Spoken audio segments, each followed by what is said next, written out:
30 साल हो गए आपको पढ़ाते हुए, तो पहले और अभी में क्या आप डिफरेंस देखते हैं सर? पहले ये था सिविल सर्विसेज में जाना है मतलब जाना है, और आज की तारीख में बच्चे 1 आध साल 2 साल मेहनत करते हैं, फिर सोचते हैं कुछ और कर लेते हैं। ये महामंत्र है, ये जिसने फॉलो कर लिया वो यूपीएससी निकाल लेगा। और सबसे बड़ी बात ये है, समटाइम पेरेंट्स चाहते हैं मेरा बच्चा आईएएस आईपीएस बने, बड़ी पोस्ट पे जाए, वो बच्चा कुछ और चाहता है। आप मछली को उड़ना नहीं सिखा सकते हो और चिड़िया को तैरना नहीं सिखा सकते हो, और यदि आप मछली और चिड़िया के बीच में कोई रेस लगवाएंगे तो कहाँ लगवाएंगे आप? क्या हिंदी और इंग्लिश मीडियम वो बैरियर है, और क्या ऐसा होता है कि जो इंग्लिश मीडियम से उनके लिए इजी होता है क्रैक करना? इंग्लिश में अच्छा लिख रहे हो निकल जाएगा, लेकिन आप यदि सोचो कि हम तो हिंदी मीडियम वाले हमारा नहीं निकलेगा, तो 4 अटेम्प्ट किया नहीं कर पाया, मेरा नहीं हुआ, इसका मतलब ये नहीं कि मैं फेलियर हूं या मैं कुछ नहीं कर पाऊँ। जो सक्सेसफुल हुआ और जो फेल किया है उसके बीच में डिफरेंस बहुत जरा सा होता है। तो यूपीएससी का भूत, एमपीपीएससी का भूत, सिविल सर्विसेज का भूत,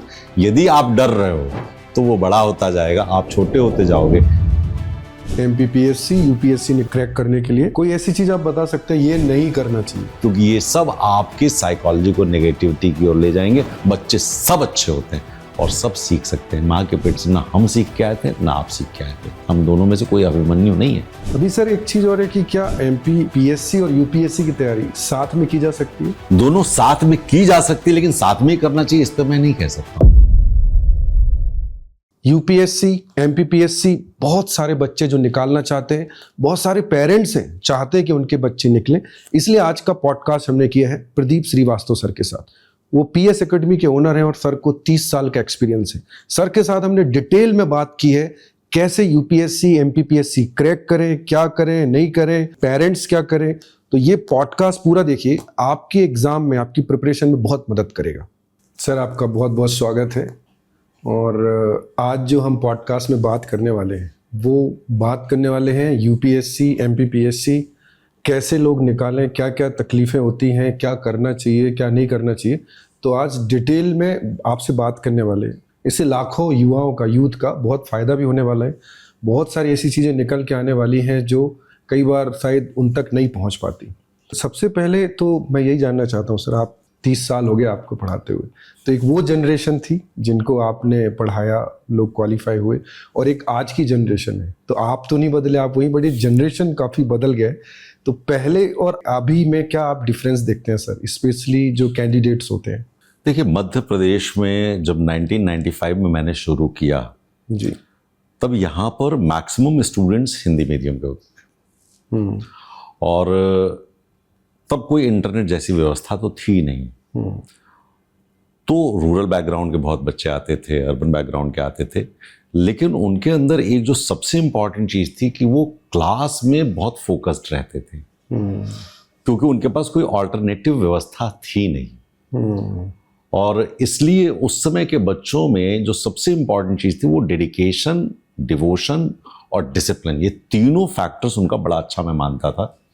और चूंकि हिंदी मीडियम था तो मैंने हिंदी में बोलना शुरू किया, हिंदी में पढ़ाना शुरू किया। और आप विश्वास करिए इस बात को कि इन 30 सालों में जितने बच्चे निकले हैं वो आपको हैरानी होगी कि आज हमारे बच्चे प्रिंसिपल सेक्रेटरी पे हैं, हमारे बच्चे डीआईजी हैं, आईजी हैं, और कई जगहों कलेक्टर हैं।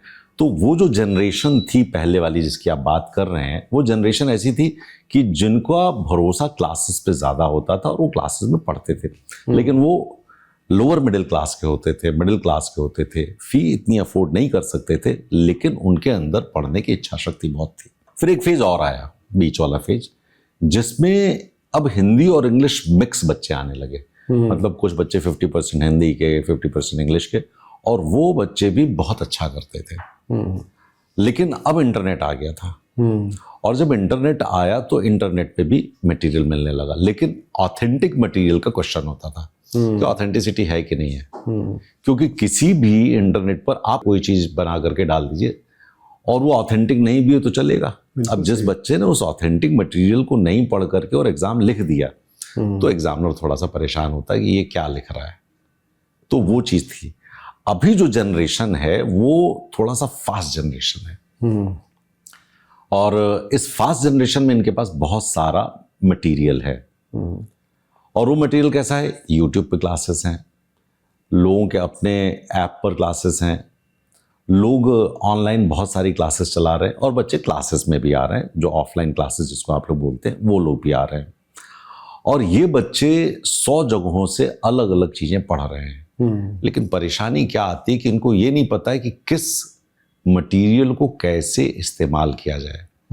तो now there is plethora of information, but how to channelize it and how to funnel it for proper writing practices, ये मिस कर जाते हैं बच्चे। और यही कारण है कि अभी जो बहुत अच्छे बच्चे हैं वो कई बार परेशान होते हैं। और आज की जनरेशन को जल्दी चाहिए, और ये अच्छा भी है, जल्दी चाहिए भी, क्योंकि हर वक्त जो जा रहा है उसका युवा दिन जा रहा है, एक एक दिन उसका महंगा है, महत्वपूर्ण है। तो वो जो सोच रहे हैं वो बिल्कुल ठीक सोच रहे हैं। दूसरी बात ये है कि अभी जो जनरेशन है वो ये भी सोचती है कि हमारी कॉस्ट इफेक्टिवनेस कितनी है, हम जो ये नौकरी करेंगे इससे हमको क्या फायदा होगा। तो मैं हमेशा ये बोलता हूँ, पहले भी बोलता था, आज भी बोलता हूँ, कि यदि आप सिविल सर्विसेज में जा रहे हैं तो आप पैसे के पीछे मत जाइए, आप अपना सर्विस मोटिव रखिए, सेवा दीजिए। आपका नाम होगा, सम्मान होगा और आप बेहतर काम करेंगे। तो पहले की जनरेशन और आज की जनरेशन में बस इतना सा फर्क है कि थोड़ा सा जो वर्ल्ड व्यू है वो वर्ल्ड व्यू चेंज हुआ है। पहले ये था सिविल सर्विसेज में जाना है मतलब जाना है, और आज की तारीख में बच्चे 1 आध साल 2 साल मेहनत करते हैं, फिर सोचते हैं कुछ और कर लेते हैं, प्राइवेट जॉब्स कर लेते हैं या एंटरप्रेन्योर बन जाते हैं। और सब अच्छा है, मैं हमेशा ही कहता हूँ, यदि पैसा चाहिए तो प्राइवेट जॉब में चले जाइए, पैसा चाहिए तो एंटरप्रेन्योर बन जाइए, पैसा चाहिए तो कुछ और काम कर लीजिए, लेकिन सिविल सर्विसेज आपके उस काम के लिए तो नहीं है कि आप पैसा कमाने के लिए बढ़ जाइए। आपको जब तक सेटिस्फैक्शन ऑफ वर्क नहीं होगा तब तक आपकी नौकरी आपके किसी काम की नहीं है। तो ये है जो कह रहे कि जनरेशन का गैप कैसा हुआ है, वो जनरेशन में गैप नहीं हुआ, हमारे इकोसिस्टम का चेंज हुआ है। हमारा जो सिस्टम है वो चेंज हुआ है। पहले सिर्फ नौकरी मिलती थी देश में, अब नौकरियां मिल रही विदेशों में।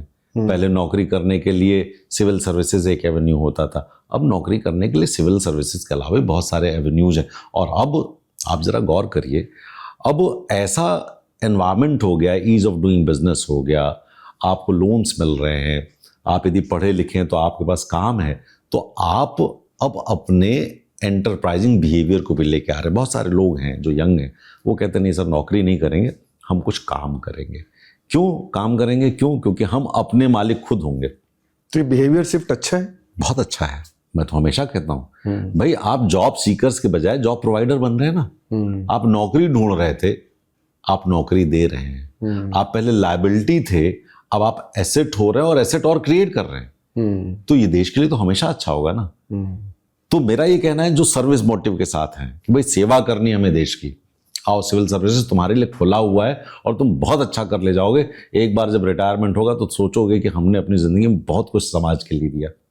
और दूसरा, यदि आप एंटरप्राइजिंग होते तो आप सोचो कि हमने समाज के लिए वो दे दिया जो इनके इकोनॉमिक डेवलपमेंट के लिए बहुत ज़रूरी था। तो अब सर इसमें एक चीज़ ये आता है कि आपने जैसे भी बोला कोई कुछ भी कर सकता है, तो ये डिसाइड कब करना चाहिए? हो ये रहा है कि मैंने 1 साल ये तैयारी की, फिर उसको छोड़ दिया, मुझे किसी मेरे फ्रेंड ने बोला उसका आईटी में अच्छा था, वहाँ चला गया, फिर किसी ने बोला नहीं वो बिजनेस में ज़्यादा अच्छा रहेगा, वो बिजनेस में चला गया। तो ये डिसाइड कब कर लेना चाहिए कि मुझे कब करना है, मुझे करना क्या है? एक्चुअली प्रॉब्लम ये भी आ रही है कि वो किसी और से इन्फ्लुएंस होके या किसी के प्रेशर में, समटाइम पेरेंट्स चाहते हैं मेरा बच्चा IAS IPS बने, बड़ी पोस्ट पे जाए, वो बच्चा कुछ और चाहता है। कई बार बच्चा चाहता है कि मैं कुछ और करूं बट फ्रेंड्स कुछ और कर रहे हैं। तो आपके पास तो ऐसे बहुत सारे लोग आते होंगे जिनमें आपको भी दिखता होगा पोटेंशियल है, कर सकता है, बट क्या ऐसे भी लोग आते हैं, इनके लिए आप क्या बोलना चाहते हैं? डिसाइड क्या करें, वो कैसे पता करे उसके अंदर क्या है, कहाँ जाए, कैसे बात करे? वो अपने आप से कर सकता है, कैसे? चलिए, आपने अपने प्रश्न में ही उत्तर दे दिया है। आप एक आम का, अमरूद का और सेब का कंपैरिजन नहीं कर सकते। बिल्कुल नहीं कर सकते। सब तीनों अलग अलग हैं। इसी तरह से बच्चे भी अलग अलग होते हैं। कुछ सिविल सर्विसेज के लिए होते हैं, कुछ एंटरप्रेन्योर बनने के लिए होते हैं, कुछ कहीं नौकरी करने के लिए होते हैं, कुछ और करने के लिए होते हैं, कुछ आर्टिस्ट बनना चाहते हैं, कुछ फिल्म मेकिंग करना चाहते हैं। सब अलग अलग हैं। तो कब डिसाइड करना है, ये बड़ा क्वेश्चन हो जाता है। डिसाइड तब करना है जब बच्चा मैच्योर हो रहा हो, क्योंकि जब तक मैच्योर नहीं होगा, तो एक बच्चा जब छोटा बच्चा होता है बोला हमें हीरो बनना है, डिसुम डिसुम डिसुम कर रहा हो। फिर बड़ा होता बोला नहीं हमको तो डॉक्टर बनना है। फिर और बड़ा होता बोला नहीं नहीं हमें तो इंजीनियर बनना है। तो फिर कहता नहीं नहीं हमें तो पायलट बनना है। फिर कहता नहीं नहीं हमें तो आर्मी में जाना है। अलग अलग थॉट प्रोसेस, माइंड शिफ्ट होता क्योंकि उसका अभी मैच्योरिटी नहीं है। आप एज ए पेरेंट यदि सोचें तो आप उसका देखें कि उसका जो झुकाव है, रुझान है, इंटरेस्ट है, उसका जो एप्टीट्यूड है कि किस चीज को जल्दी सीख पा रहा है, वो एप्टीट्यूड कहलाता है। उसके लिए उसको कोई भी एफर्ट ज्यादा नहीं करना। जैसे जिसके पास एप्टीट्यूड है और जिसके पास एप्टीट्यूड नहीं है किसी एक पर्टिकुलर फील्ड के लिए मैं कहूं, तो जिसके पास एप्टीट्यूड है वो एफर्टलेसली उसको सीख लेता है। जैसे यदि हम सचिन तेंदुलकर को कहें कि भाई उनको पढ़ाने के लिए आप आईएएस बनाने के लिए कोशिश करते तो क्या होता? नहीं बन पाता, मुश्किल होती, कि उनका एप्टीट्यूड क्रिकेट में था। वो बॉल दिख रही उनको, उनको कैसे खेलना ये पता है उनको, तो उनका एप्टीट्यूड, वो लर्निंग प्रोसेस ज़्यादा थी। कुछ लोगों का म्यूजिक में एप्टीट्यूड अच्छा होता है, वो तुरंत आंख बंद करते हैं, कोई भी म्यूजिक बता देते हैं ये ऐसा ऐसा है और उसको कीबोर्ड पे वो दे भी देते हैं। तो आपको ये देखना है कि आपके बच्चे का एप्टीट्यूड क्या, और बच्चे को भी थोड़ा सा बड़े होकर के समझना चाहिए एप्टीट्यूड क्या होता है। और अगर बच्चा कंफ्यूज है, बिकॉज कई बार ऐसे होता है एज ए पेरेंट्स, बच्चा कंफ्यूज होता है, तो फिर मुझे भी उसको गाइड तो करना पड़ेगा। बिल्कुल करना पड़ेगा। आप उससे उसके एप्टीट्यूड के बारे में आप बेहतर समझते हैं कि किस चीज में बेहतर कर रहा है, आप उसको उधर लेके जाइए, वो काम करेगा। लेकिन जिसके अंदर एप्टीट्यूड ही नहीं हो उस चीज के लिए, तो फोर्स नहीं करना चाहिए। आप मछली को उड़ना नहीं सिखा सकते हो और चिड़िया को तैरना नहीं सिखा सकते हो। और यदि आप मछली और चिड़िया के बीच में कोई रेस लगवाएंगे तो कहाँ लगवाएंगे आप?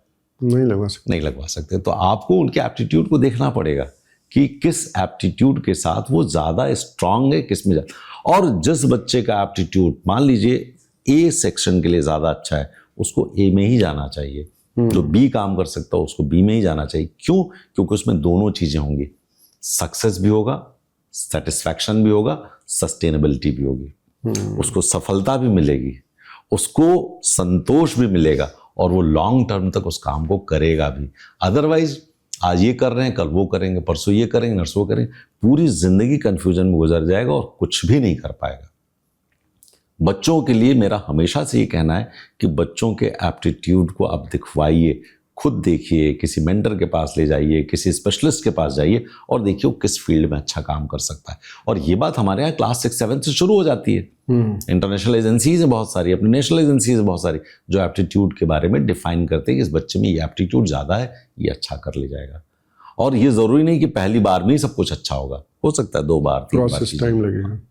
एक चीज़ और है कि आपके यहाँ पे तो बहुत सारे लोग आते हैं, गए हैं, सिविल सर्विस में जो लोग गए हैं, तो आपने किस तरह के लोगों को ज़्यादा क्वालिफाई होते देखा है, क्रैक करते हुए देखा है? जो एक होता है कि माँ पेरेंट्स ने भेजा है, एक ये भी हो सकता है सर कि कोई बच्चा इनिशियली उस चीज़ को नहीं समझ पाया, बट वो आया, मिला, देखा, एटमॉस्फेयर देखा, उसके बेनिफिट समझे कि भविष्य कैसा हो सकता है, वो बदल भी सकता है। तो किस तरह के लोग ज़्यादा क्रैक करते हैं कॉम्पिटिटिव एग्जाम, फोर्सफुली, खुद से आए हुए, फ्रेंड्स के थ्रू, या कुछ समय बाद भी उनमें बदलाव आता है और वो क्वालिफाई कर सकते हैं, क्रैक कर सकते हैं एग्जाम? ज़्यादा परसेंटेज किसका है? कोई भी कर सकता है। मैं फिर से कह रहा हूँ, कई बार कुछ बच्चे अपने मन से आते हैं, वो अपना डिसीजन लेते हैं हमें सिविल सर्विस में जाना है। आप जरा गौर करिए, उनका जो डिग्री ऑफ कमिटमेंट है, प्रतिबद्धता का स्तर के हमें तो ये करना ही करना, वो ज्यादा है। जो खुद से आए हैं, खुद से आ रहे हैं, जो वो हमें करना ही करना है, करते हैं वो। और आप इसमें मैं थोड़ा सा डेविएट कर रहा हूं आपके क्वेश्चन से जी। अभी लड़कियों का परसेंटेज क्यों बढ़ा सिविल सर्विसेज में? क्यों? इसलिए बढ़ा क्योंकि उनका डिग्री ऑफ कमिटमेंट बहुत ज्यादा है। उनको पता है हमारे घर वालों ने, माँ बाप ने हमको 2 साल 3 साल दिया है, यदि हमने इसमें नहीं किया तो हमारी शादी करवा करके कहीं पर हमें किसी घर में जा करके उनकी अलमारी संभालनी होगी, किचन देखना होगा, बच्चे संभालने होंगे, तो शायद वो उनको लगता है कि नहीं हमें इंडिपेंडेंट होना है। तो उनका डिग्री ऑफ कमिटमेंट ज्यादा है, इसलिए लड़कियां निकल रही हैं। आप आईएएस में भी देखिए, टॉपर्स में लगातार लिस्ट आ रही है। बिल्कुल। एमपीपीएससी में देखिए, टॉपर्स में लगातार लिस्ट आ रही है। लड़कियां ही सबसे आगे हैं। तो सबसे आगे आगे नहीं है इसका मतलब नहीं, मतलब ये कि वो अब परसेंटेज वाइज ज्यादा बढ़ रही है। तो क्या लड़कों में थॉट नहीं है कि क्या होगा? लड़कों में भी थॉट है, लड़कों में भी थॉट है, लेकिन लड़कों में जो डेविएशंस हो जाते कई बार, वो थोड़ा सा हमको देखना पड़ता है। और जो बच्चे हमारे पास आते हैं हम तो उनसे कहते हैं भाई तुम्हारे माँ बाप ने तुम्हें पैसा दिया है, तुमको इतने बड़े शहर में रखने के लिए, खाने पीने रहने का, वो अपने ऊपर खर्च नहीं कर रहे और तुम्हारे ऊपर खर्च कर रहे हैं, तो थोड़ा सा ध्यान दो। यदि नहीं कर पाओगे तो क्या होगा? क्योंकि मैं तो कई बार बच्चों को हंसते हुए बोलता हूं कि कहीं ऐसा ना हो कि लड़कियां इतना आगे निकलती चली जाएं कि तुम्हारी शादी के समय फिर लड़की तुम्हें देखने आए और तुम चाय लेकर के खड़खड़ाते हो ट्रक के साथ ट्रे में पहुंचो कि यार आज ये मान जाए तो फिर हमारी जिंदगी सुधर जाए। क्या बड़ी बात है, हो सकता है। हम जेंडर इक्वलिटी की बात कर रहे हैं। तो ये जो बात आप कह रहे हैं, क्लास में अलग अलग तरीके के बच्चे आते हैं। मैं फिर से मूल प्रश्न पर लौटता हूँ। अलग अलग, कुछ का डिग्री ऑफ कमिटमेंट बहुत ज्यादा है, बहुत अच्छा कर रहे हैं, 6 महीने बाद डीरेल हो गए, चमक दमक, दोस्त यार इधर उधर। अब उनका क्या किया जाए? आप एक बार क्लास में बोलोगे, 2 बार क्लास में बोलोगे, 3 बार क्लास में बोलोगे, डांट दोगे, लेकिन उस समय उनके ब्रेन को यदि वॉश किया गया कहीं पर, तो आप उसको कैसे रीडिफाइन करोगे? नहीं नहीं ऐसे कर लो, वो एक परेशानी होती है। दूसरा, एकदम कंप्लीट डेडिकेशन के साथ आते हैं, सरल रहते हैं, पढ़ाई करते हैं, चले जाते हैं, किसी बच्चे की नजर उस पर नहीं पड़ती कि बच्चा पढ़ने वाला है। हम लोगों की नजर रहती है क्योंकि कॉपी चेक करवा रहे हैं रोज हमसे, हमको पता है बच्चा जा रहा है आगे। कुछ लोग क्लास में बहुत हाथ उठाते हैं, बहुत काम करते हैं, ऐसा लगता है कि उनसे बढ़िया कोई है नहीं, जवाब अच्छा देते, लिख नहीं पाते। तो जब तक आपका आर्टिकुलेशन, राइटिंग स्किल्स अच्छी नहीं होंगी, तब तक आप अधिकारी नहीं बनेंगे। आप ऑब्जेक्टिव टाइप क्वेश्चन से दे करके एसएससी वगैरह निकल जाएंगे, लेकिन यदि आईएएस बनना है, आपको एमपीपीएससी देना है, तो आपका आर्टिकुलेशन और राइटिंग स्किल्स अच्छी होनी चाहिए। तो हमने ये देखा है, हमारे बच्चे बहुत सारे आईएएस हैं, बहुत सारे आईपीएस हैं और डिप्टी कलेक्टर डीएसपीज हैं, बहुत सारे बच्चे, अधिकारी तो गिनती नहीं मेरे पास। तो उन सबका एक निचोड़ मैं आपको दूं कि आपको राइटिंग प्रैक्टिस करनी है अच्छे से, टाइम बाउंड लिखना सीखना है। भाई आपको 3 घंटे का टाइम है, आप क्वेश्चन लिख रहे हो एक, और उसमें आप बहुत अच्छा, इतना शानदार लिख के आ रहे हो कि उसमें कहेगा very very very very very good, लेकिन उसमें लग रहा है आपको 2.5 घंटा। तो पेपर में लिखोगे कैसे? एक क्वेश्चन में नंबर थोड़ी मिलेंगे। आप एवरेज अच्छा लिखिए, पूरा पेपर करिए, टाइम में करिए, और क्वालिटी एस्पेक्ट आप ठीक रखिए, सिलेक्शन होगा। तो ऑब्जेक्टिव टाइप इसलिए ताकि आपके अंदर रिटेंशन है कि नहीं, डिस्क्रिप्टिव टाइप ताकि आपकी एनालिटिकल एबिलिटी है कि नहीं, इसके लिए होता है, ये देखा जाता है। तो वो बच्चे निकलते हैं जिनका आर्टिकुलेशन अच्छा है, जिनका थॉट प्रोसेस अच्छा है, और जो वो सोच रहे हैं वो लिख भी ले रहे हैं, वो अच्छा कर सकते हैं। तो इसमें जो सवाल मेरा यही था कि अलग अलग लोग आते हैं, जैसे आपने बोला, कुछ अच्छा करने के बाद अलग रास्ते पे चले जाते हैं, कुछ स्टार्टिंग बुरी करते हैं बट आगे अच्छा हो जाता है। मैं आपको इसके एग्जाम्पल्स दे सकता हूँ, बिना नाम लिए दे रहा हूँ। अभी वो आईएएस है मध्य प्रदेश में ही, जब वो बच्चा मेरे पास आया था तो किसी की निगाह उस पर थी नहीं, बिल्कुल सिंपल, पीछे बैठता था, सवेरे आता था, रात में जाता था, दिन भर अखबार भी वहीं हमारे ऑफिस में पढ़ता था, और उसके अंदर लेकिन एक जज्बा था कि हमें करना है। और पहला ही अटेम्प्ट था उसका, पहले प्री निकला, मेंस निकला, 7th रैंक आई, डिप्टी कलेक्टर बना, अभी आईएएस फिलहाल। दूसरा प्री नहीं निकला उसका, मतलब पहले में ही वो निकल गया, लेकिन प्री भी हुआ था ना दूसरा, उसमें नहीं निकला वो, लेकिन पहले ही निकल गया तो काम हो गया उसका। ठीक है, ये कौन है? ये जो बोलते थे कि मैडम हमको बोलना सिखा दो, वाइफ से मेरी, मैडम हमको बोलना सिखा दो इंटरव्यू में, ये वो बच्चे थे। लेकिन सिलेक्शन के बाद बोला कि सर हम बाकी सबसे ज्यादा मेहनत करते थे। बात सही कहता था वो। एक और स्टूडेंट है मेरी, वो इसमें आईजी है, 2002 बैच आईपीएस है।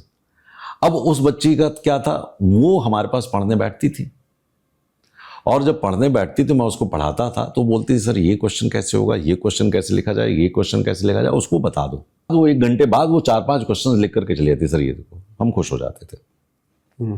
1-2 क्वेश्चन जो थोड़ा सा रिफाइन करना था वो रिफाइन करके फुट जाती थी, फिर लिख के चली जाती थी। पहला प्री, पहला मेंस, पहला इंटरव्यू, वो आईपीएस बनी, और वो 21 साल की थी जब वो आईपीएस बनी।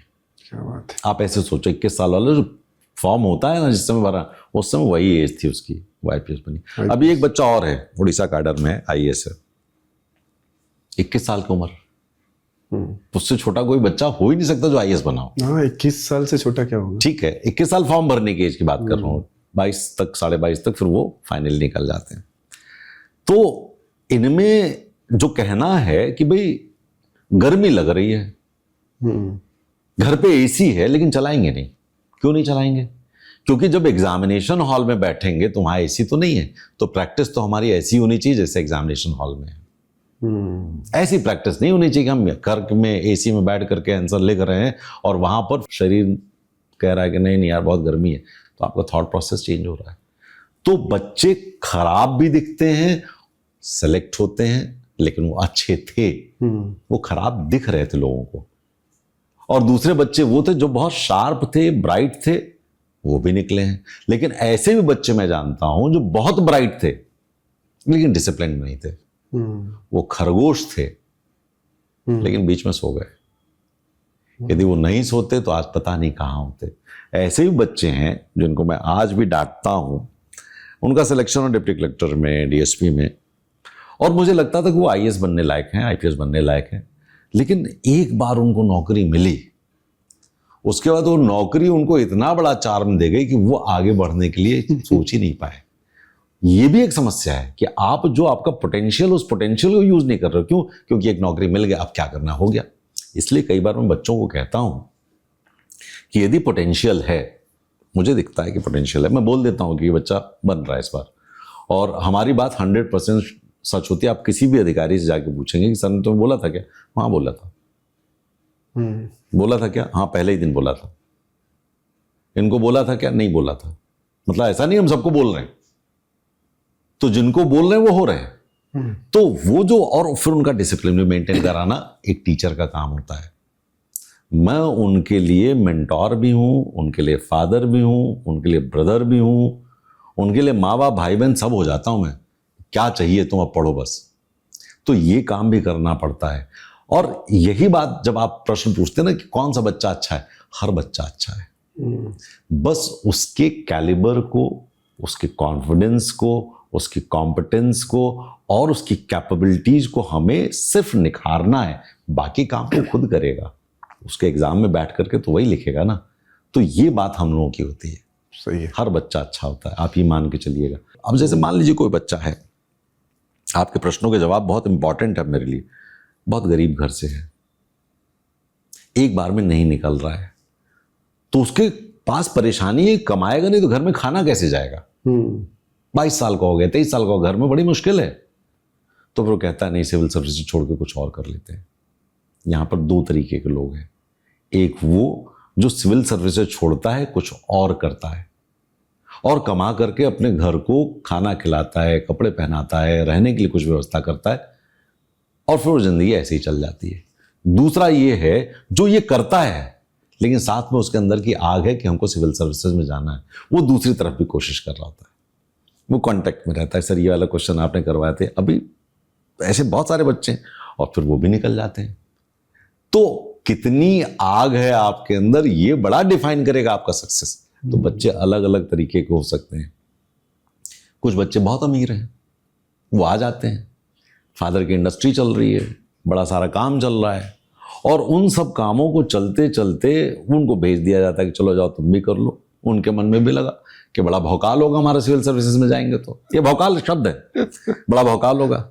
वो आते हैं, 1-2 साल करते हैं, फिर कहते हैं यार ऑफिस में बाप के चैम्बर में आराम से एसी में बैठ कर लो, उसके पानी ले आओ, चाय ले आओ, ये काम कर लो, वो काम कर लो, वो छोड़ देते हैं। पोटेंशियल उनके अंदर भी बहुत होता है, लेकिन कौन कंसिस्टेंसी मेंटेन करेगा, कौन कंसिस्टेंसी मेंटेन नहीं करेगा, ये उस बच्चे के ऊपर डिपेंड करता है, उसकी फैमिली बैकग्राउंड पे डिपेंड करता है, और उसका सेल्फ डिसिप्लिन कितना है इस पे डिपेंड करता है। बच्चे सब अच्छे होते हैं और सब सीख सकते हैं। माँ के पेट से ना हम सीख के आए थे ना आप सीख के आए थे। हम दोनों में से कोई अभिमन्यु नहीं है कि वो सीख करके आ गया, सुभद्रा के पेट से सीख लिया, वो सिखा दिया गया उनको, और उन्होंने जा करके वो चक्रव्यूह तोड़ दिया, फिर सो गई थी सुभद्रा और वो 7वां गेट नहीं टूट पाया, वो अलग कहानी है। लेकिन अभी तो यही है, तो हमको सीखना यही है। अब वो सीखने में क्या आप सीख पाते हो, ये जरूर है कि आप कितना गुड़ डालते हो, जितना गुड़ डालते हो उतना ही मीठा होगा।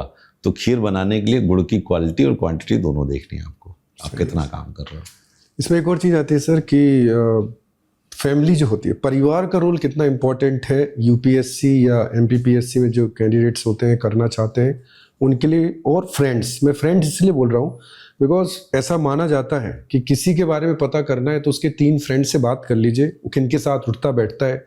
जैसे 4 फ्रेंड है, मैंने कहीं पढ़ा, तो उसके 3 फ्रेंड आईएएस थे, तो चौथा ज़्यादा चांसेस है कि आईएएस ही बनेगा, उसके चांसेस तो ज़्यादा है दूसरे लोगों से। तो ये जो फ्रेंड्स होते हैं, कोचिंग में आया या अपना खुद की पढ़ाई कर रहा है, सेल्फ स्टडी कर रहा है, तो उसके फ्रेंड्स कितना इंपॉर्टेंट रोल अदा करते हैं, और परिवार कितना इंपॉर्टेंट रोल अदा करता है। देखिए, आपके प्रश्न में ही आपका जवाब है।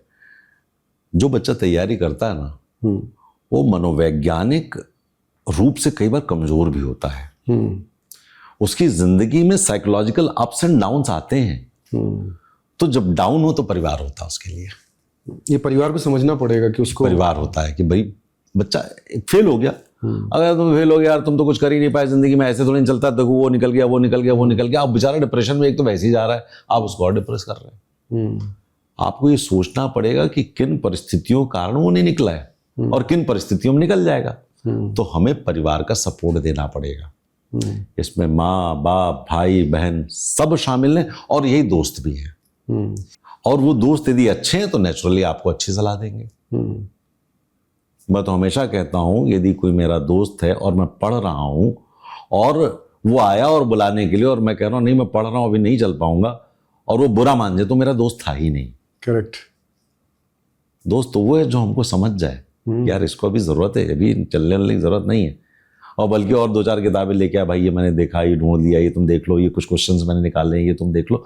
तो आपने कहा ना, यदि 4 दोस्त हैं, 3 आईएएस है, तो चौथे की संभावना इसलिए तब है जब वो तीनों दोस्त वाकई में दोस्त हैं और चौथे को सपोर्ट कर रहे हैं। यदि वो तीनों कहेंगे हम लोग तो सक्सेसफुल हो गए, चल यार मेरे साथ एंजॉय कर, हम लोग हैं तो तू भी तो आईएएस ही है, तेरी जिंदगी में क्या कमी है, तो नहीं बनेगा। ये भी सही है।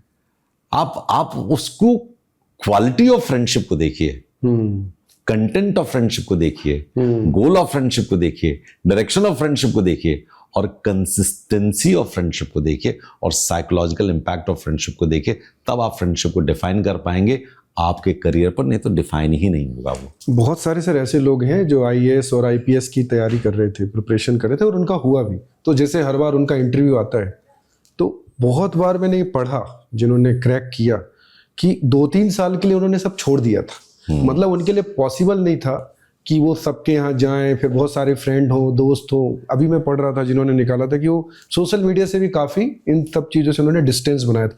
तो क्या ऐसी भी प्रिपरेशन यही सही तरीका है कि कुछ समय के लिए डिस्कनेक्ट रहना चाहिए और कनेक्ट रहना चाहिए अपने बुक्स प्रिपरेशन और जो जरूरत है? कंप्लीट डिस्कनेक्शन आप किसी से नहीं कर सकते, न सोसाइटी से, न फैमिली से, न मीडिया से, न किताबों से।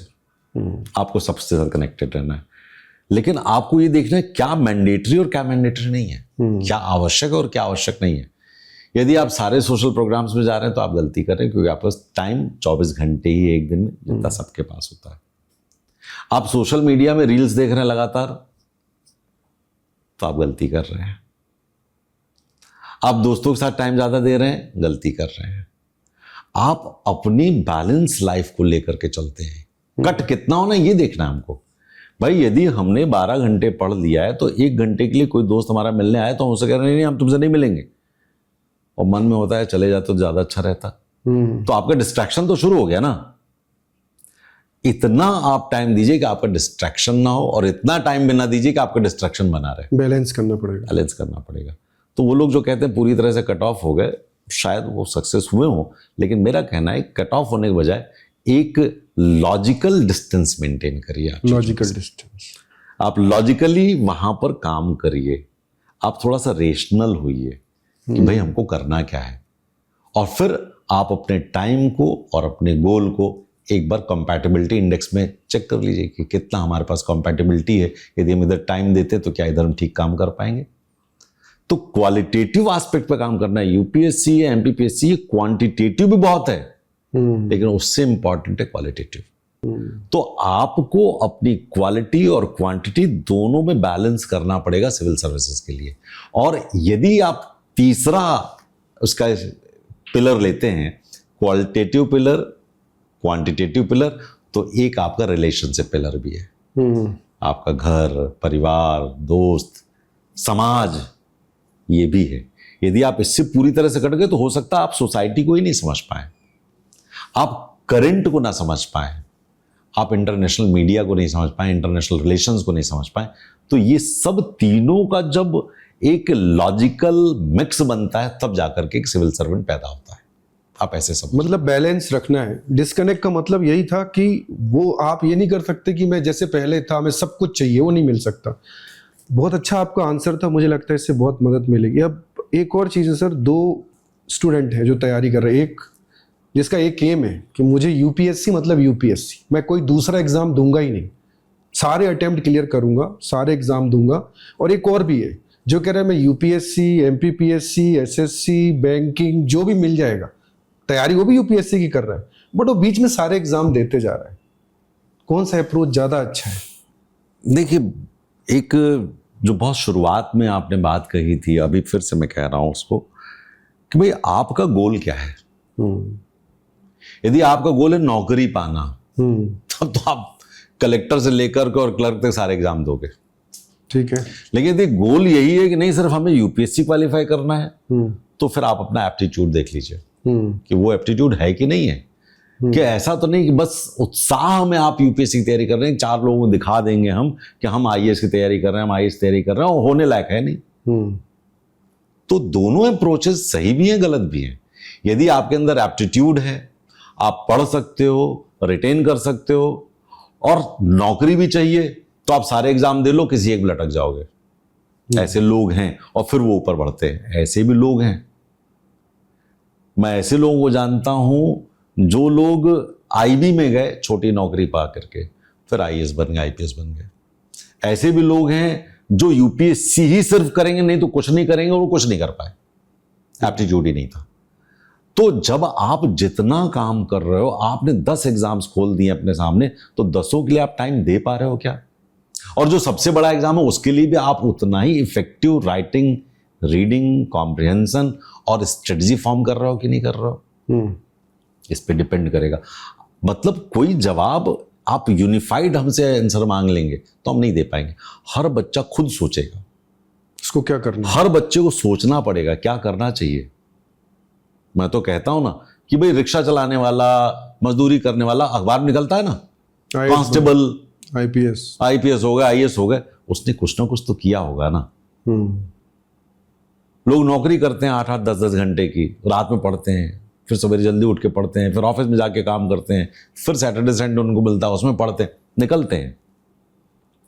तो आप ये मत सोचिए कि एक एग्जाम की तैयारी करने के साथ साथ दूसरे एग्जामों की तैयारी नहीं हो पाएगी। क्या उन लोगों के लिए नहीं हो पाएगी जिनके अंदर एप्टीट्यूड ने अलग अलग चीजों को अलग अलग स्ट्रेटजीज और टैक्टिक्स के साथ करने की, उन लोगों का हो जाएगा जिनके पास अलग अलग स्ट्रेटजीज। तो ये तो वो लोग हो गए जो अलग अलग एग्जाम्स के एक साथ, और एक वो है जिनका सिर्फ और सिर्फ डेडिकेटेड ऑब्जेक्टिव यही है कि वो आईएएस ही बनेंगे, नो सेकंड थॉट। यदि उनके अंदर ये एप्टीट्यूड है तो वो बनेंगे, और यदि एप्टीट्यूड नहीं है तो 10 अटेम्प्ट देंगे, नहीं बनेंगे। चल रहा सर बहुत अच्छी बात आपने बोली कि ये अगेन डिपेंड करता है उस पर्टिकुलर पे कि उसको क्या करना है। दोनों ही अप्रोच सही है, किसी की मजबूरी भी हो सकती है और किसी का गोल भी हो सकता है। बहुत ही इंपॉर्टेंट ये जितनी भी आज आप एक तरह से सबको फॉर्मूला ही दे रहे हैं। कई बार लोग बात नहीं कर पाते, कई लोग आप तक 1 to 1 पहुंच नहीं पाते, तो ये सारी चीज़ें बहुत सारा जो है लोगों को गाइड करने वाली हैं। अब सर 30 साल का एक्सपीरियंस है, तो आप बताइए ना 3 चीज़ें ऐसी क्या की जाए जिससे यूपीएससी क्रैक हो जाए। 3-4 चीज़ें जो आप बता सकते हैं कि अगर ये कर लिया ना, ये महामंत्र है, ये जिसने फॉलो कर लिया वो यूपीएससी निकाल लेगा। 3 मूल मंत्र। तो पहला मंत्र ये कि writing practice should be appropriate. लिखना आपको सीखना पड़ेगा कि जो आप सोच रहे हैं वो कह लें, और जैसा पूछा गया वही जवाब दे लें। वहां पर आपको शोले फिल्म की स्टोरी नहीं लिखनी है। क्वेश्चन पूछा ए, आप उत्तर दे रहे हो 20 पेज में बी, नहीं चलेगा। दूसरा ऑब्जेक्टिव टाइप को इंटरप्रेट करना आना चाहिए। कई बार क्या होता है ऑब्जेक्टिव क्वेश्चंस में बच्चे फंसते हैं, वो ठीक करना पड़ेगा। तीसरा, सिलेबस को छोटे छोटे टुकड़ों में बांट लीजिए और सिलेबस को अपने दिमाग में रख लीजिए और फिर उसके क्वेश्चंस देखिए। आपके पास यदि ये चीजें हैं तो यानी कि आपकी ऑब्जेक्टिविटी क्लियर है, आपकी रेशनैलिटी क्लियर है और आप हार्ड वर्क के लिए तैयार हैं डिसिप्लिन के साथ, तो आपका सिलेक्शन हो जाएगा। और यदि इनमें तीनों में से कोई एक गड़बड़ा रहा है तो फिर भाग्य भरोसे आप चल रहे हो, भाग्य होगा तो निकल जाओगे, वही क्वेश्चन फंस गया जो आपने पढ़ा था। अदरवाइज मैं तो ये कहता हूँ यूपीएससी एमपीपीएससी में वही क्वेश्चन नहीं फंसते। आपको किताब दे दी जाए तो भी आप उत्तर नहीं लिख पाओगे, प्रैक्टिस नहीं होगी तो किताब मिलने के बाद भी आप उत्तर नहीं लिख पाओगे, क्योंकि आपको पता ही नहीं है कि प्रश्न का उत्तर लिखा कैसे जाएगा, आपका चैनलाइजेशन ऑफ थॉट कैसे होगा। और यदि आपका चैनलाइजेशन ऑफ थॉट नहीं है तो क्या होगा, वेवर्ड होगा। आप ए से जेड पे पहुंचोगे, जेड से फिर वापस आओगे, फिर वापस जाओगे और इधर उधर वो चक्रगिन्नी टाइप के जो होता है ना, वैसा चलते रहोगे। Brownian movement in your answers दिखने लगेगा, नंबर नहीं मिलेंगे। तो मैं कहता हूं लिखना, पढ़ना, समझना, logic, consistency, discipline, devotion, dedication, और सबसे बड़ी बात यह है कि अपने आप पे भरोसा रखो कि यदि सोचा है तो कर लेंगे, यदि हो जाएगा तो सिलेक्शन हो जाएगा। और अगर एमपीपीएससी क्लियर करना है तो यही सेम चीजें हैं। लोग कहते हैं ना एमपीपीएससी कठिन है, यूपीएससी कठिन है, मैं कहता हूं एमपीपीएससी ज्यादा कठिन है। अच्छा, क्यों? क्योंकि पता ही नहीं किस तरह के प्रश्न आएंगे, किस तरह के प्रश्न नहीं आएंगे। लेकिन एमपीपीएससी में सिलेबस थोड़ा सा छोटा रहता है, इसलिए आसानी से निकल जाता है। इसीलिए जो यूपीएससी की तैयारी करते हैं वो एमपीपीएससी निकाल लेते हैं। अभी एक बच्चे का मैं इंटरव्यू ले रहा था, वो बच्चा पॉलिटिकल साइंस में उसने ग्रेजुएशन किया दिल्ली यूनिवर्सिटी से, और फिर जेएनयू से पॉलिटिकल साइंस में उसने पोस्ट ग्रेजुएशन किया। 2 साल वो दिल्ली में, 3 साल वो दिया, उसका यूपीएससी नहीं निकला, वो एमपीपीएससी में आ गया और अभी इंटरव्यू दे रहा है। क्यों? क्योंकि उसका वो डिसिप्लिन मेंटेन नहीं हो पा रहा है वहां पर, इसके लिए उसका डिसिप्लिन मेंटेन हो गया, क्योंकि उसको लग रहा है ये लक्ष्य छोटा है तो हम जल्दी से कर लेंगे। आप जिस दिन लक्ष्य को बहुत बड़ा मान लेते हो तब भी नुकसान है। एक कहानी छोटी सुना देता हूं मैं आपको जी, और खूब अच्छे सुनी होगी। एक बार कृष्ण और बलराम कहीं जा रहे थे और अचानक से बहुत घना जंगल आ गया और वो रात में क्रॉस होना नहीं था, उनका यहीं सो लेते हैं और एक आदमी यहां पर रक्षा करेगा और एक पेड़ पर सो जाएगा, कोई जरूरत पड़ेगी तो फिर दोनों जगेंगे। एक दैत्य भी रहता था वहां पर, वो दैत्य आ गया। बलराम जो थे वो जगे हुए, तो उस समय उनकी ड्यूटी थी, तो वो देख के डर गए। जब डर गए तो दैत्य का आकार और बढ़ गया और बलराम का आकार छोटा हो गया। उसने जोर से चिल्लाया, ये फिर डर गए, ये और हो गया बड़ा दैत्य, ये और छोटे हो गए, वो और चिल्लाए, और डर गए, बेहोश हो गए। ठीक है, फिर सुबह होने के पहले कृष्ण जगे। वैसे ही वाकया उनके साथ हुआ, लेकिन कृष्ण ने जोर से चिल्लाया तो दैत्य डरा, दैत्य छोटा हो गया। फिर कृष्ण ने उसको और दौड़ाया, वो और छोटा हो गया, वो और डरता चला गया। और एक समय आया कि उन्होंने अपनी धोती की गांठ में उसको बांध कर रख लिया। सुबह बलराम जगे, बोले यार भाई कल रात में तो बड़ा गड़बड़ हो गया। बोले क्या हो गया? एक दैत्य था और उसने बड़ा परेशान किया, मैं तो डर के बेहोश हो गया। बोले तुमको परेशानी नहीं हुई? उन्होंने उस दैत्य को धोती के गमछे से बांध के बंधा हुआ तो निकाला। बोले ये तो है, हाँ है तो ये, लेकिन इतना छोटा कैसे हो गया? बोले यदि इससे डरोगे तो तुम छोटे हो जाओगे, यदि इसको डराओगे तो ये छोटा होगा। तो यूपीएससी का भूत, एमपीपीएससी का भूत, सिविल सर्विसेज का भूत, यदि आप डर रहे हो तो वो बड़ा होता जाएगा, आप छोटे होते जाओगे। यदि आप उसके लिए पूरी स्ट्रेटजी के साथ उसको चढ़ करके काम करोगे तो आप बड़े हो जाओगे, सक्सेसफुल हो जाओगे, अपने जेब में लेकर के आईएएस की पोस्ट चले जाओगे। बस इतनी सी बात है। और वाकई में ये तो बहुत अच्छे से आपने समझा भी दिया कि किसको कैसे लेना है। अभी सर एक चीज और है कि क्या एमपीपीएससी और यूपीएससी की तैयारी साथ में की जा सकती है या साथ में ही करना चाहिए? नहीं, दोनों साथ में की जा सकती है, लेकिन साथ में ही करना चाहिए इस पर मैं नहीं कह सकता हूं। मैंने कहा ना उस समय भी, सेकंड थॉट लेके नहीं चलना चाहिए। नहीं, ले चलो ना, आपके अंदर ये कैपेबिलिटीज है कि दोनों के लिए अलग अलग राइटिंग प्रैक्टिसेस आप समझ सकते हो, बिल्कुल करो। एक बार डिप्टी कलेक्टर बन गए, डीएसपी बन गए तो आगे यूपीएससी के लिए चले जाओ। या पहले हो सकता है पहले आप आईएएस बन जाओ। दोनों के सिलेबस बहुत अलग है। सिलेबस थोड़े से अलग है। मैं तो ये कई बार कह चुका हूं, यदि मध्य प्रदेश सरकार यूपीएससी के सिलेबस जैसा एमपीपीएससी का सिलेबस कर दे, डिट्टो वहां से कॉपी पेस्ट मार दे यहां पर, तो एमपी से आईएएस आईपीएस बनने वालों की संख्या बहुत बढ़ जाएगी, क्योंकि दोनों अलग अलग तैयारियां कर रहे हैं। क्या करें बेचारे, बच्चे ही है ना, उनके अंदर भी अपनी कैपेसिटीज हैं। तो मेरा हमेशा से ये मानना है कि दोनों की तैयारी साथ में कर सकते हो, लेकिन तब जब आपके अंदर ये कैपेबिलिटी हो कि दोनों को अलग अलग समझ करके लिख भी सकते हो। नहीं तो किसी एक पर तैयारी करनी चाहिए। जो तैयारी करो उसमें 100% अपना दो, और कोशिश करो कि आपके अंदर कोई चीज छूटे नहीं। सेलेक्टिव नहीं होना है, हमको यूनिवर्सली एक्सेप्ट करना है कि सब चीजें हमें पढ़नी है। फिर उसके बाद प्री निकलेगा, इनमें से जब पढ़ेंगे मेंस में तो इनमें इन क्वेश्चंस में हम ध्यान देंगे। अब जैसे यूपीएससी ने क्या किया, यूपीएससी ने मेंस में क्वेश्चंस दिए और वो कहता अटेम्प्ट ऑल द क्वेश्चंस। अब आपको छोड़ पाओगे क्या? नहीं। पहले क्या होता था, attempt any 5 out of 8, attempt any 10 out of 20। लेकिन अब तो ऐसा है नहीं, अब हर क्वेश्चन इंपॉर्टेंट है। आप सेलेक्टिव स्टडी ही कर सकते हो, लेकिन उसमें भी सेलेक्टिव स्टडी हो सकती है तब जब आप समझे कि इस टॉपिक से क्वेश्चंस इतनी डेप्थ के आते हैं, आप उतनी पढ़ लो। तो आपका थॉट प्रोसेस आपकी स्ट्रेटजी पे डिपेंड करेगा कि आप किस स्ट्रेटजी के साथ काम करो। ये स्ट्रेटजी बताना हम लोगों का काम है, और हर एक बच्चे की अलग अलग स्ट्रेटजी होती है।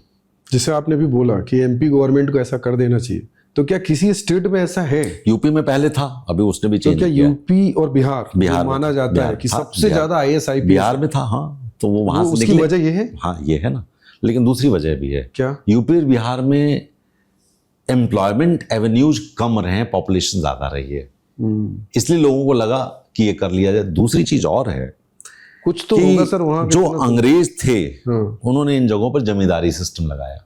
अच्छा। तो वहां पे जमींदार थे जो रियाया से, जनता से, किसानों से वसूली करते थे। तो वो जो माइंडसेट है फ्यूडलिज्म का, सामंतवाद का, वो वहां पर है। तो उनको लगता है कि जो आईएएस अधिकारी, आईपीएस अधिकारी, ये आज के सामंत हैं, तो बस हमें वही बनना है, लग जाते हैं। लेकिन अब आईएएस और आईपीएस सामंत नहीं है, वो सेवक हैं। इस बात को, इस भाव को समझ करके काम करना पड़ेगा। और इसीलिए जब ये देखा यूपीएससी ने कि ये तो सामंतवादी टाइप के बच्चे निकल करके आ रहे हैं और ये अधिकारी बनने के बाद एकदम अपने आप को माई बाप एटीट्यूड में रख रहे हैं, तो उन्होंने एक काम कर दिया। क्या उन्होंने काम किया? उन्होंने एथिक्स का एक पेपर रख दिया, 4th पेपर। अच्छा, ये कब इंट्रोड्यूस किया है? ये काफी दिन हो गए, अब तो कई साल हो गए, 2013 की बात है। एथिक्स वाला 4th पेपर लेके आए वो। और उस 4th पेपर में उन्होंने ये देखना शुरू किया कि इस बच्चे के अंदर ethical compliance, ethical attitude, ethical aptitude और एथिकल मोरालिटी है कि नहीं है। यदि वो बच्चा बहुत अच्छा है लेकिन झूठ बोल रहा है, उसको नहीं लेना है। आप चाहे कितने भी अच्छे हैं, यदि आपका 4th पेपर में रिफ्लेक्ट हो जा रहा है कि आप एथिकली सही नहीं है, तो नहीं होगा। और ये बात वो 1st, 2nd, 3rd पेपर में भी देखने लगे कि जो बच्चा आए वो सर्विंग इंटरेस्ट के साथ आए। मतलब मैं हमेशा कहता हूं, there must be administrative stewardship. क्या प्रशासनिक सेवा करने के लिए हो, you should not be administrative master of the people. आप प्रशासनिक मालिक नहीं हो रहे हो, स्टीवर्ड हो रहे हो, सर्वेंट हो रहे हो। इसीलिए तो सिविल सर्वेंट कहा गया इसको। तो ये माइंडसेट भी चेंज होगा। जो आप कह रहे हैं ना, यूपी बिहार में पहले निकलते थे, आज भी निकलते हैं, सबसे ज्यादा वहीं से निकलते हैं। नहीं, दक्षिण भारत से भी निकलते हैं, ऐसा नहीं है। अब मध्य प्रदेश से भी निकल रहे हैं। अब इसमें एक और चीज़ है, आपने राइटिंग का बोला, बिकॉज हमारे देश में स्पेशली हम जो हिंदी भाषी क्षेत्र के लोग हैं, कि क्या हिंदी और इंग्लिश मीडियम वो बैरियर है क्या लोगों के एमपीपीएससी, यूपीएससी स्पेशली जाने के लिए? और क्या ऐसा होता है कि जो इंग्लिश मीडियम से उनके लिए इजी होता है क्रैक करना? ये कोई बैरियर नहीं है। बैरियर आपने अपने दिमाग में बना रखा है। कुछ एग्जांपल्स देता हूं मैं। एमपीपीएससी में यदि कोर इंग्लिश मीडियम का बच्चा आया हुआ है, तो उसको मैं हमेशा एक बात कहता हूं, बेटा हिंदी सीख ले, हिंदी लिख ले, नहीं तो फेल हो जाएगा। क्यों? क्योंकि यहां पर क्वालिफाइंग है। क्वालिफाइंग नहीं, यहां पर आपके जुड़ते हैं नंबर। अब जब नंबर जुड़ते हैं तो आपको हिंदी ठीक करनी पड़ेगी। 300 नंबर की हिंदी है, हिंदी और निबंध मिला करके। तो आप जब तक इसको ठीक नहीं करोगे तो क्या होगा? मेरा एक बच्चा है, उसको मैं कहता था कि भाई देख, तू हिंदी ठीक कर नहीं तो फेल करेगा। वो फॉरेस्ट में निकल गया और ACF बन गया। MPPSC में वो फेल हो गया, हिंदी में इंटरव्यू नहीं मिला उसको। लेकिन यदि उसके मार्क्स देखे तो वो 0 नंबर यदि इंटरव्यू में देते तो भी वो DSP होता। तो वो हिंदी में फेल हो गए। तो यदि इंग्लिश मीडियम वाला है, हिंदी उसको नहीं आती है, मध्य प्रदेश में नहीं हो पाएगा। हिंदी सुधारनी पड़ेगी और कॉम्पिटिटिव लेवल पर सुधारनी पड़ेगी। आप मेरी बात समझ गए? और यदि हिंदी मीडियम को अच्छा, थोड़ी सी इंग्लिश में सुधारनी पड़ेगी। क्यों? क्योंकि ट्रांसलेशन आता है। वो कितने मार्क्स का होता है? जैसे 30 नंबर का होता है वो भी। 30। हाँ। और हिंदी 300। हिंदी 300। उसी 300 में 30 नंबर का ये रहता है। तो इसको सुधारना पड़ेगा। तो आपको हिंदी हार्टलैंड में आप नौकरी करने जा रहे हो और आप हवा में उड़ोगे, no I can't speak Hindi, you know, ऐसा बंदा तो नहीं चलेगा। हमको चाहिए भैया ट्राइबल्स में बीच में बैठ करके दरी पे, जमीन पे गए, अम्मा बताओ तुम्हारी परेशानी क्या है, ऐसा हमें आदमी चाहिए। हमें सिविल सर्वेंट ऐसा चाहिए। अब देखिए UPSC में आते हैं जी। UPSC में इंग्लिश मीडियम वालों का रिजल्ट ज्यादा बेहतर है। ज्यादा बेहतर है? बहुत बेहतर है, इसमें कोई कहने वाली बात नहीं है। लेकिन उसमें आप जरा देखिए, एग्जाम देने वाले भी तो इंग्लिश मीडियम में ज्यादा है। तो परसेंटेज के हिसाब से वो भी वैसे ऊपर जाएगा। मैं एक छोटा सा एग्जाम्पल देता हूं कि पुनीत जो भी देवास SP है, वो जब मेरे पास पढ़ने आया तो उसने कहा सर मैं इंग्लिश मीडियम में लिखूं या हिंदी मीडियम में लिखूं। मैंने उससे कहा एक क्वेश्चन मैं दे रहा हूं, इसको इंग्लिश में भी लिख के लाओ और हिंदी में भी लिख के ले आओ। दोनों भाषाओं में लिख के आया, दोनों अच्छे लिखे थे उसके। लेकिन मैं देखने के बाद मैंने कहा तुम हिंदी में दे दो एग्जाम। UPSC हिंदी में दे दो एग्जाम। और इंपॉर्टेंट बात ये, बच्चे हमारे क्वेश्चंस नहीं करते, सर ऐसा क्यों कह रहे हो? उसने कहा ठीक है सर, वो आज भी बात कहता है। और वो पहले अटेम्प्ट में IPS हुआ, दूसरे अटेम्प्ट में IAS हुआ। IAS तमिलनाडु कैडर मिल रहा था, तो फिर वो MP कैडर रह गया उसका। MP कैडर में वो IPS है। तो हिंदी वाले भी निकल रहे हैं। तो आपका लिखने का ढंग कैसा, ये देखना पड़ेगा। ये बहुत इंपॉर्टेंट है। तो आप जब मीडियम पे जाते हो तो आप कैसा लिख रहे हो, ये महत्वपूर्ण है। यदि आप हिंदी में बहुत अच्छा लिख रहे हो, बहुत अच्छी बात है, निकल जाएगा। इंग्लिश में अच्छा लिख रहे हो, निकल जाएगा। लेकिन आप यदि सोचो कि हम तो हिंदी मीडियम वाले, हमारा नहीं निकलेगा, तो पुनीत से जाके मिल ले, ठीक है ना। कुछ और अधिकारी बने हैं, उनसे जाके मिल ले जो हिंदी मीडियम से निकले। तो आप हिंदी और इंग्लिश मीडियम में मत जाइए, आप जाइए कि आप किस में बेहतर लिख रहे हैं। यदि आप हिंदी मीडियम में लिख रहे हैं तो आप इतना अच्छा लिखिए कि बाकी लोग आपके सामने कॉपी देखने के बाद कहें आप बढ़िया लिखा, मजा आ रहा है।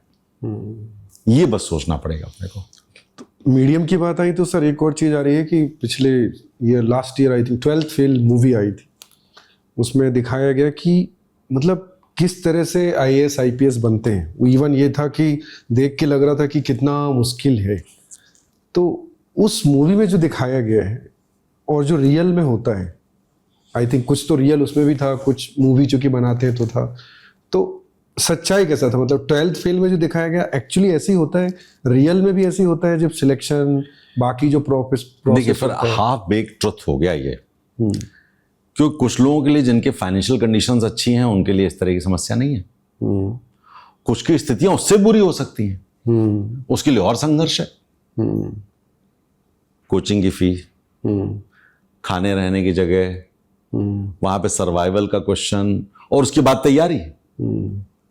तो कुछ लोग इतनी विपरीत परिस्थितियों में भी मेहनत करके निकलते हैं, जैसा कि 12th फेल में देखा।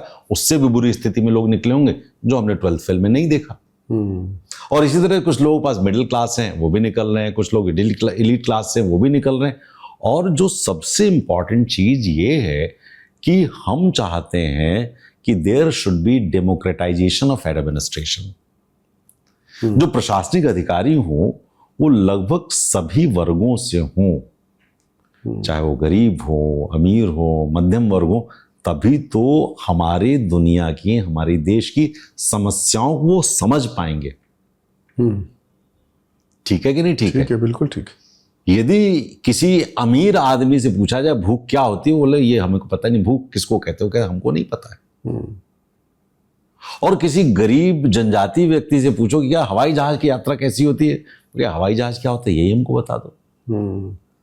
तो आपको डेमोक्रेटाइजेशन ऑफ एडमिनिस्ट्रेशन पे यूपीएससी काम करता है, एमपीपीएससी काम करता है, सब करते हैं कि इसमें सभी लोग आ जाएं, चाहे वो हिंदी मीडियम हो, इंग्लिश मीडियम हो, तमिल हो, तेलुगु हो, कन्नड़ हो, पंजाबी हो, मलयाली हो, कोई भी हो, सबको आना चाहिए उसमें। तभी देश का ताना बाना हमारे प्रशासनिक अधिकारियों से ठीक से चलता है, बुना जाता है। अभी एक और चीज आती है जहाँ पे हम ये देखते हैं कि जहाँ पे यूपीएससी में जाते हैं लोग, तो आजकल बहुत सारे ऐसे भी लोग हैं जो सेल्फ स्टडी से यूट्यूब से भी अपनी पढ़ाई कर रहे हैं और वो एक फर्स्ट अटेम्प्ट में निकाल रहे हैं, कुछ कोचिंग से निकाल रहे हैं।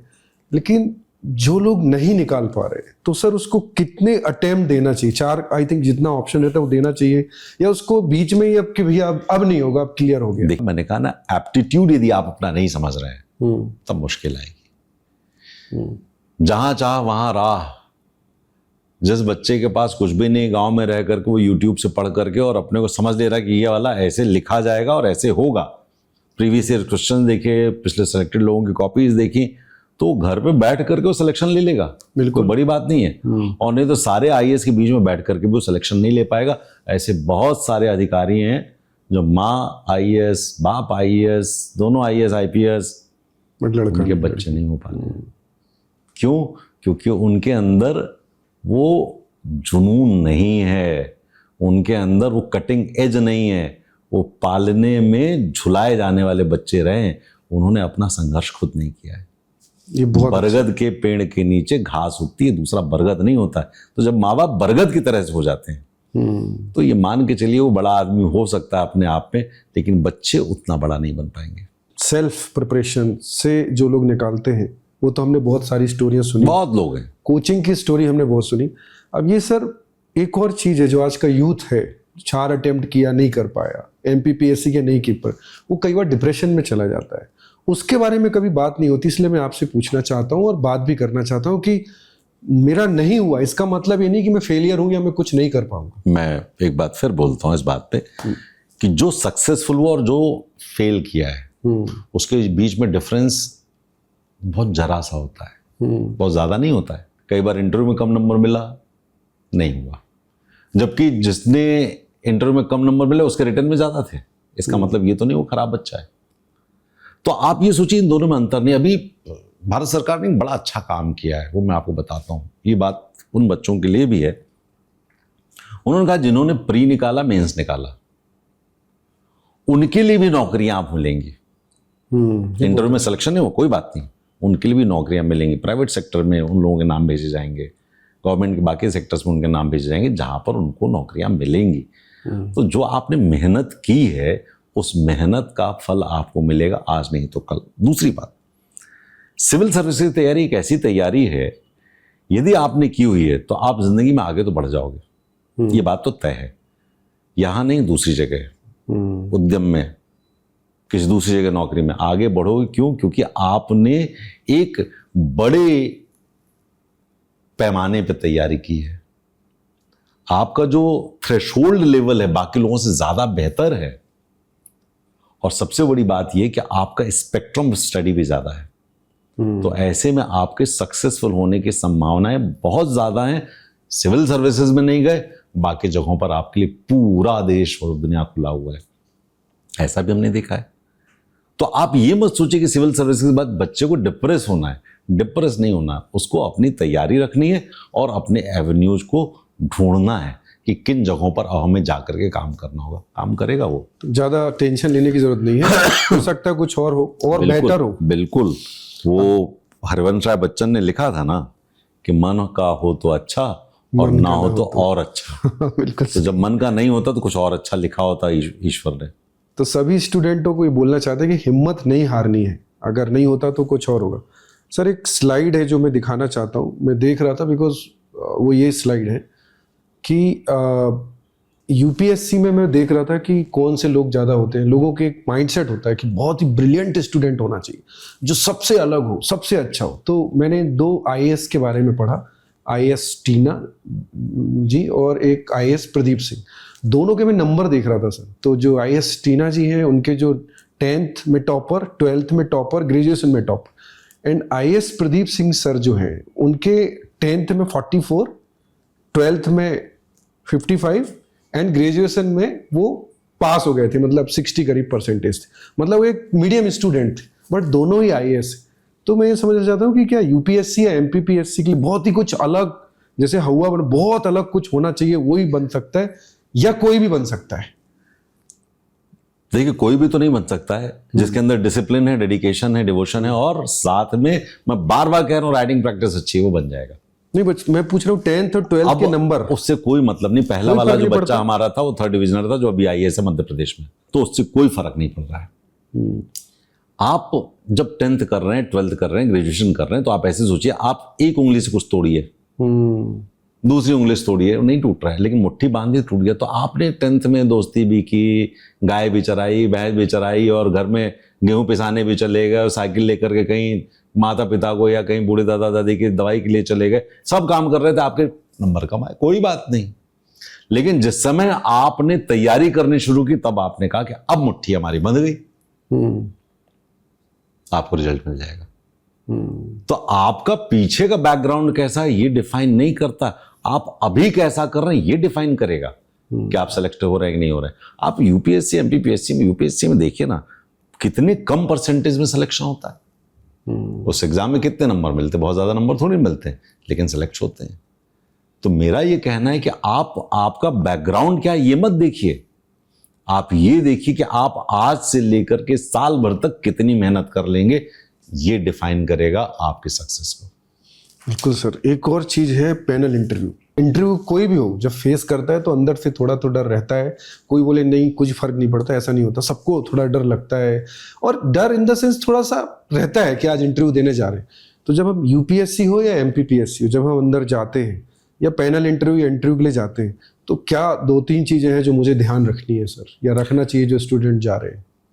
बी पोलाइट, बी पोलाइट और बी नेचुरल। बी पोलाइट रहिए आप। ओके।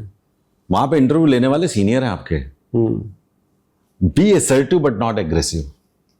अपनी बात को कहिए लेकिन एग्रेशन से मत कहिए। Be logical. और सबसे बड़ी बात यह कि जो क्वेश्चन पूछा जाए उसका जवाब दीजिए, उसको फिर आगे पूछे तो फिर जवाब दीजिए, फिर आगे पूछे तो फिर जवाब दीजिए। आप अपने इंट्यूशंस पे ये मत सोच ले उन्होंने यही पूछा था। यदि उन्होंने पूछा है और आपको समझ नहीं आया तो आप सॉरी बोल करके उनसे कहिए कि सर ये हम समझ नहीं पा रहे, आप एक बार फिर से मुझसे पूछ लीजिए, ज्यादा बेहतर होगा। और 25 जगह इंटरव्यू दे करके अपनी पर्सनालिटी को डिफॉर्म मत कीजिए, क्योंकि हर एक आदमी अलग अलग जवाब देता है, अलग अलग तरीके से बताता है। मैं एक छोटा सा एग्जांपल देता हूं। मेरा एक बच्चा IPS है अभी, और उसने बहुत ढेर सारे इंटरव्यू दे डाले। हमने जब फाइनल इंटरव्यूज कर लिया, हमने कहा तुमने अपनी पर्सनालिटी को सब बड़ा खराब कर दिया है, तुम्हारे जवाब में ABCD सब घुस घुस करके आ रहा है, मुझे समझ में कम आ रहा है। वो IPS हो गया, मेरी बात समझिएगा, वो IPS हो गया। लेकिन यदि उसको इंटरव्यू में नंबर मिले होते तो IAS होता, सिर्फ इंटरव्यू की वजह से, क्योंकि उसकी पर्सनालिटी में एम्बिग्विटी आ गई थी, तो नंबर कम होगा वहां पे। तो आप जितना अच्छे से, जो आप कह रहे हैं नेचुरल रहिए, तो नेचुरल होने का मतलब क्या है? नेचुरल होने का मतलब आप एग्रेसिव हैं तो वहां एग्रेसिव हो जाएंगे क्या? नहीं। आप ऑफेंसिव लैंग्वेजेस यूज करते हैं वहां कर लेंगे क्या? नहीं। आप लॉजिकल रहिए, पोलाइट रहिए, असर्टिव रहिए, एग्रेसिव मत होइए, और साथ में जो प्रश्न पूछा जाए उसका बड़ा लूसिड जवाब दीजिए, कॉम्प्लिकेट मत करिए। लोग इतना कॉम्प्लिकेट करके जवाब देते हैं, इतना कॉम्प्लेक्स कर देते हैं कि उसको इंटरप्रिटेशन के लिए एक आदमी बिठाना पड़े, ये भाई कह क्या रहा है। ऐसा नहीं होना चाहिए, ये बात ध्यान रखनी है। बहुत सारे ऐसी चीजें हैं जिनमें पता चलता है कि क्या करें MPPSC UPSC ने क्रैक करने के लिए। कोई ऐसी चीज आप बता सकते हैं ये नहीं करना चाहिए UPSC MPPSC, बिकॉज आपका जो एक्सपीरियंस है उसमें आपने ये देखा होगा ये बच्चा निकल जाता है, इसने ये गलती कर दी बस। वैसे कुछ कॉमन मिस्टेक जो लोग कर जाते हैं, अच्छे भी रहते हैं कई बार, मैं बता देता हूँ क्या नहीं करना चाहिए। टाइम खराब नहीं करना चाहिए, सिर्फ पढ़ना नहीं चाहिए, लिखना भी चाहिए। अपने दोस्तों से उसी तरह से बात करनी चाहिए जैसे इंटरव्यू पैनल में जाके बात करेंगे, कुछ समय तो ऐसे ही करना चाहिए, ठीक है। और कोशिश ये करनी चाहिए कि आप प्रैक्टिस अच्छी कर लें। 6 घंटे लिखना होता है एग्जाम में एक दिन में, और आपके 2 घंटे के बाद आपकी उंगलियां चटकने लगती हैं, तो आप ये ना करें कि आप ना लिखें, प्रैक्टिस करिए आप। ये सब चीजें, कुछ चीजें जो नहीं करनी वो यही है, और जो करनी है वो हमने आपको बता ही दी है। तो ना करने में आप टाइम मत खराब करिए, ओवर थिंकिंग मत करिए, डिप्रेशन में मत जाइए, डिमोटिवेट मत होइए, डिमोरलाइज मत होइए, क्योंकि ये सब आपकी साइकोलॉजी को नेगेटिविटी की ओर ले जाएंगे। आप जब भी कभी लगे तो आंख बंद करिए और कहिए ये exam I will crack it. अब I will crack it, how, I will work for it. ये सोच लीजिएगा, निकल जाएगा। Thank you so much sir, आज आपने डिटेल में बताया कैसे क्या करना चाहिए, क्या नहीं करना चाहिए, और इंटरनल चीज़ें भी आपने बहुत सारी बताई कि कैसे चीज़ों को हम सही रख सकते। आज आपने समय दिया सर, उसके लिए बहुत बहुत धन्यवाद। Thank you so much. Thank you so much.